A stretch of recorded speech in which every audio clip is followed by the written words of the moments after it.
En Estados Unidos ustedes saben que hay otra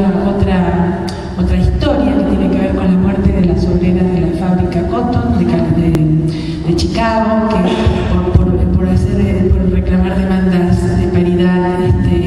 laboral, las mismas horas, con descanso dominical, fueron intencionalmente quemadas dentro de la fábrica, y después por muchos reclamos más que hubo alrededor del mes de marzo, porque en realidad no se sabe si hoy era el 8 de marzo, lo cual que queda el 8 de marzo instituido como el Día Internacional de la Mujer, y después en una reunión de Naciones Unidas de la Mujer a nivel internacional se instituye el 8 de marzo de 1975 como Día Internacional de la Mujer. Y digamos, ¿por qué hay una búsqueda internacionalmente de instituir un día? Por la cantidad de discriminaciones y de desigualdades y discriminaciones históricas que alrededor de todo el mundo las mujeres sufren y sufrían. Entonces lo toma Naciones Unidas a este tema, porque además después de que terminan las guerras mundiales, ustedes saben que se saca la famosa Declaración de los Derechos Humanos en 1949, donde se hablaba con un lenguaje genérico de las igualdades y los derechos humanos de los hombres, no se hablaba de los derechos humanos de las mujeres, y después de muchísimos años hasta el mismo organismo de Naciones Unidas tuvo que rever esa posición a raíz de las desigualdades de las mujeres en el mundo, y tuvieron que revisar y plantear los derechos humanos de las mujeres. Esto fue no hace mucho, fue recién en 1993 en Viena, donde se reúne una de las conferencias de la mujer internacional y se instituye ahí que los derechos de las mujeres son parte de los derechos humanos. Parece mentira, pero lo tuvimos que escribir, y a partir de ahí es que, digamos, hay igual todo un contexto, hay muchos, se continúa bastante con plantear cuáles son las discriminaciones, y además Naciones Unidas instituye que cada país miembro de Naciones Unidas debe presentar un informe de la situación de la mujer cada 4 años. Crea un organismo de control que se llama Comité de la CEDAW, que es la Convención Internacional contra todas las formas de discriminaciones en las mujeres. Este comité se reúne cada 4 años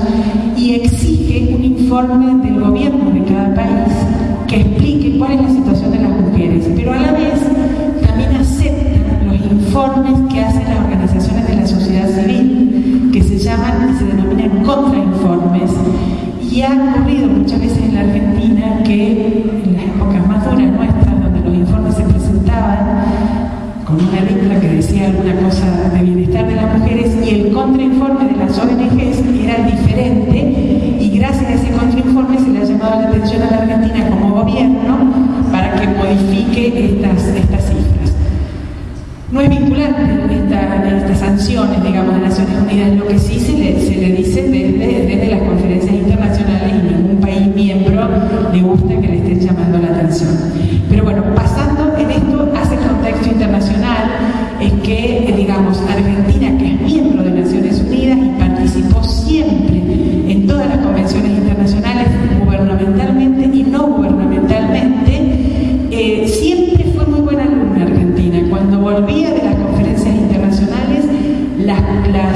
los protocolos que sacaban las conferencias internacionales, Argentina venía y lo hacía ley inmediatamente. En el tema de la mujer, en el tema de los niños, en el tema de la tortura, en todos los temas internacionales lo hace leyes, después no los cumple. Todos somos un país, yo siempre digo, país del primer mundo en cuanto a la legislación, porque escribimos maravillosas leyes, pero somos del cuarto mundo en lo que hace el acceso a la justicia, en lo que hace el acceso a todo el bienestar, sobre todo de las mujeres. En este contexto que yo les estaba hablando, volvemos a la sufragista. No me quiero olvidar de mencionar una sufragista que fue una lideresa argentina, que es radical, que es Elvira Rawson de Lepiane, una heroína de la Revolución del Parque de 1890. Ella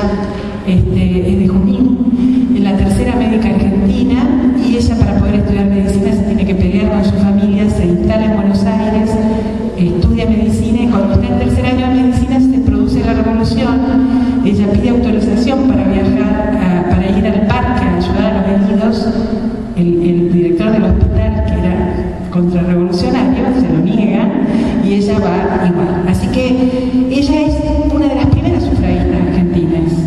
y ella, conjuntamente las socialistas Carolina Musili, Julieta Lantieri, Cecilia Grierson, luego Alicia Moró de Justo, toda esa época de 1890, 1900, 1907, 1912, todo este grupo de mujeres organizan simulacros de votaciones para poder votar, porque nosotros en ningún lado decían que las mujeres no podíamos votar. Tuvimos la ley Sáenz Peña en 1912, ningún lado decía que no podíamos votar. Fue un paso maravilloso, conquistamos el voto en la Argentina,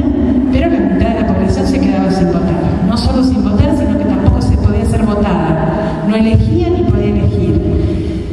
Así que estas mujeres afrontaron esto delante de todos los partidos políticos, que también había muchas radicales, y hacían simulacros de votación, donde tuvieron muchísimo éxito.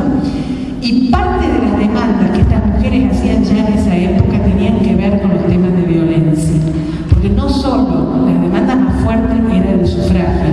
pero dentro de las demandas del sufragio están todas las demandas de los derechos civiles. En 1910, cuando se celebró el primer centenario en Argentina, estas mujeres organizaron el primer encuentro feminista internacional del centenario, donde las ponencias de presentación de este congreso, y está la de Elvira Rawson también, es maravilloso leer todas las demandas que estas mujeres planteaban 100 años atrás, y entre esas demandas una de ellas plantea el derecho a que en el divorcio se les tome en cuenta su opinión, porque en ese momento se divorciaban, pero ellos decidían cómo, cuándo y cuándo hacerlo, y nunca se tomaba en cuenta esto, ¿no? Ahora se reprodujo este encuentro feminista, se volvió a realizar ahora en el segundo centenario, en el bicentenario, en Buenos Aires se volvió a realizar y se hizo una recopilación de todos estos trabajos de 1910, y además se presentaron trabajos nuevos. Pero bueno, este es el contexto donde nos encuentra Argentina, que en realidad, para hacer un poco de historia sobre la violencia contra la mujer en la Argentina, nos tenemos que remontar a un hecho muy triste, que es más o menos alrededor de fines del 89, 90, que es la muerte de Alicia Muñiz a manos de Monzón. Hay un antes y un después, lamentablemente, con la muerte de Alicia Muñiz, que toma mucha prensa por la brutalidad del caso, si ustedes se acuerdan, y por de quién se trata como victimario, que ya tenía muchos antecedentes de denuncias. Su esposa misma, creo que era la madre, que se llamaba Pelusa, bueno, ella lo había denunciado un montón de veces, la golpeaba brutalmente, nunca había pasado nada, ¿ustedes se acuerdan? Bueno, Alicia termina muerta. A partir de ahí es cuando se empieza a visibilizar más el tema, pero nosotros tenemos un antecedente que a mí me gusta siempre llamar la atención, porque durante el gobierno de Raúl Alfonsín tuvimos avances históricos para las mujeres. Uno fue la patria potestad compartida, que también nos cambió la vida, es un antes y un después de esta ley, que tuvo la decisión política de llevarlo adelante. Otro fue el divorcio vincular, que también el divorcio vincular tuvo todo en contra, tuvo muchísimo en contra. Nos decían en ese momento de que se iban a divorciar más parejas, que estábamos rompiendo la familia, y esto fue totalmente lo contrario. Se regularizaron situaciones y se divorciaron mucho menos parejas en un estudio que se hizo después de 10 años. Pero volviendo a este tema, Alfonsín en 1985-1986 llama el primer Congreso Nacional para trabajar y estudiar una futura ley de violencia. En esa época, antes del caso de Alicia Muñiz. Es un antecedente que a mí me gusta destacarlo, porque después se empieza a trabajar en el Senado de la Nación la primera ley de violencia nacional, que es la 24417, que hoy la vemos como una ley vieja, caduca, pero fue en ese gobierno y en ese momento histórico donde estos problemas se comenzaron a ver.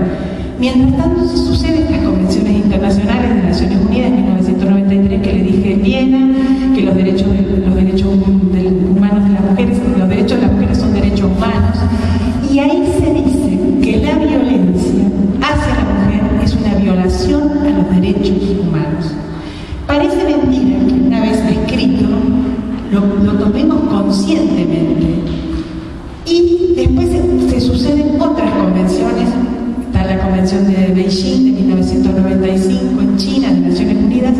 pero a la vez en el ordenamiento americano, las convenciones de la Organización Internacional de la OEA, hay una convención que se reúne en 1900 1994 en la ciudad de Belém do Pará, en Brasil, y se saca la mejor convención del mundo sobre violencia, que se llama Convención de Belém do Pará, para prevenir, erradicar y sancionar la violencia hacia las mujeres. Esta convención sirvió de base ahora. Nosotros, por supuesto, hicimos todos los deberes, la aprobamos, vinimos, le hicimos ley y ahí quedó, como siempre. Pero es un antecedente tan importante porque esta ley, esta convención es la primera que define que la violencia de género, la violencia contra la mujer, tiene que ver con las relaciones de poder asimétricas que se dan dentro de la pareja. Esto era diferente, porque tenemos toda la legislación que veníamos teniendo hasta ahora, hasta ese momento, todas hablan de violencia doméstica, de violencia intrafamiliar, de violencia familiar, que sí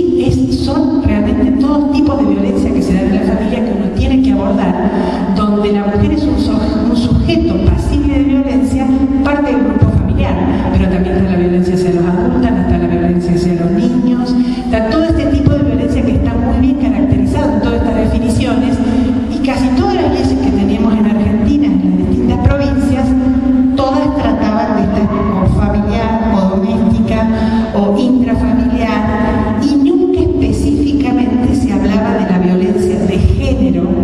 que si uno no entiende la verdadera definición de lo que es la violencia de género, no puede hacer un tratamiento, porque tiene que ver con esa sumisión, esa subordinación de esas relaciones de poder que tienen que ver con un modelo patriarcal que se reproduce en las familias. La familia es el vínculo,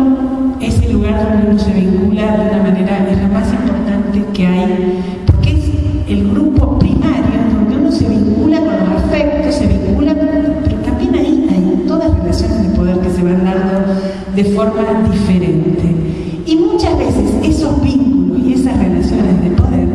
hacen obviamente que uno vaya aceptando y naturalizando relaciones de género que son absolutamente sumisas hacia la mujer,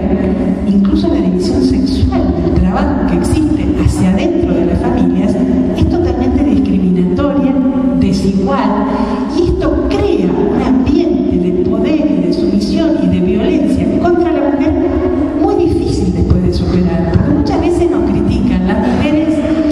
si ustedes son las mismas las que crean a los violentos, son las madres de los violentos, son las madres de las relaciones de poder desiguales, y es verdad, pero no podemos cargar con más culpa, digamos, esto tiene que ver con un modelo muy difícil. El concepto mismo de familia ha ido cambiando a través de la historia, en la época de la industrialización, donde las familias vivían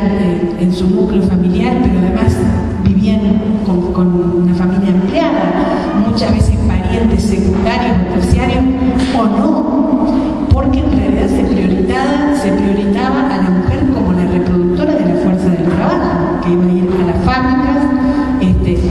su cría era la que iba a reproducir y a sostener la fuerza del trabajo, entonces se la cuidaba en la medida que fuera reproductora. Después hubo toda una etapa diferente, no sé si se acuerdan, cuando la mujer abruptamente sale a las fábricas a trabajar. Hoy estamos en una situación diferente, las familias mismas, en toda la asistencia de lo que nosotros podemos ver en la asistencia directa a los temas de violencia y sobre todo en la defensa y asistencia a la vulneración de derechos de niños, que es donde yo vengo trabajando todos estos años, donde la mujer no solamente cumpliendo su rol de madre, su rol de esposa, sino que tiene que cumplir la tarea fuera de la casa, de su trabajo, la tarea doméstica cuando vuelve, el cuidado de los adultos mayores cuando lo requieren,